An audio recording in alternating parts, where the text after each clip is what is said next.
Loan apps వేధింపులకు బలవుతున్న వారి సంఖ్య క్రమంగా పెరుగుతూనే ఉంది. అవసరానికి డబ్బు తీసుకున్నా తిరిగి అది కట్టలేక వేధింపులతో ప్రాణాలు తీసుకునే వారు కొందరైతే చెల్లించిన వేధింపులు తప్పక ఆత్మహత్యలకు పాల్పడుతున్నారు. ఏదేమైనా ఏం చేసినా లోన్ కట్టలేక ప్రాణాలని పణంగా పెట్టాల్సి వస్తుంది. ఇలాంటి ఘటనే ఇది కూడా.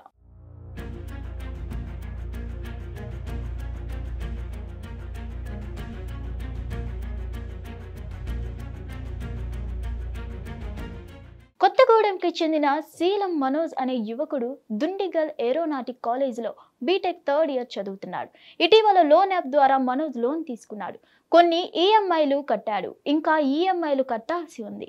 ఆర్థిక పరిస్థితుల కారణంగా మనోజ్ ఈఎంఐలు కట్టలేకపోయాడు. ఇక రంగంలోకి లోన్ యాప్ ఏజెంట్లు దిగారు. మనోజ్ను ఈఎంఐలు చెల్లించాలని వేధించడం మొదలుపెట్టారు. ఈఎంఐలు కట్టడానికి కాస్త లేట్ అవుతుందని చెప్పిన ఏజెంట్లు మనోజ్ మాటలు పట్టించుకోలేదు. అంతేకాకుండా మనోజ్కు సంబంధించిన బంధువులు, పేరెంట్స్, స్నేహితులకు ఫోన్ చేశారు. మనోజ్ ఈఎంఐ చెల్లించాలని, టైం అయిపోయిందని, డబ్బులు కట్టమంటే కట్టడం లేదంటూ ఫోన్ చేసి తెలిపారు. వారందరికీ ఫోన్లు చేయడంతో బంధువులు, పేరెంట్స్, స్నేహితుల వద్ద నుంచి మనోజ్కు ఫోన్ రావడం మొదలయ్యాయి. ఈ నేపథ్యంలో మనస్తాపం చెందిన మనోజ్ అందరి ముందు పరువు పోయిందని భావించి ఆత్మహత్య చేసుకున్నాడు. అయితే మనోజ్ రూమ్ వద్దకు వెళ్లిన స్నేహితులకు షాక్ తగిలింది. రూమ్లో విగత జీవిగా పడి ఉన్న మనోజ్ను చూసి కాలేజీ యాజమాన్యానికి విషయం తెలిపారు. దీంతో యాజమాన్యం పోలీసులకు ఫిర్యాదు చేశారు. హుటాహుటిన పోలీసులు దుండిగల్ ఏరోనాటిక్ కాలేజ్కి చేరుకున్నారు. పోస్ట్మార్టం నిమిత్తం ఉస్మానియాకు తరలించారు. మనోజ్ కుటుంబ సభ్యులకు విషయం తెలియజేయడంతో కన్నీరు మున్నీరుగా పిలిపించారు. తమ కొడుకు చదువుకొని వాళ్లకు పెద్ద దిక్కుగా ఉంటాడని అనుకుంటే ఇలా జరుగుతుందని ఊహించలేదని వాపోయారు. Hit TV presents like, share, comment.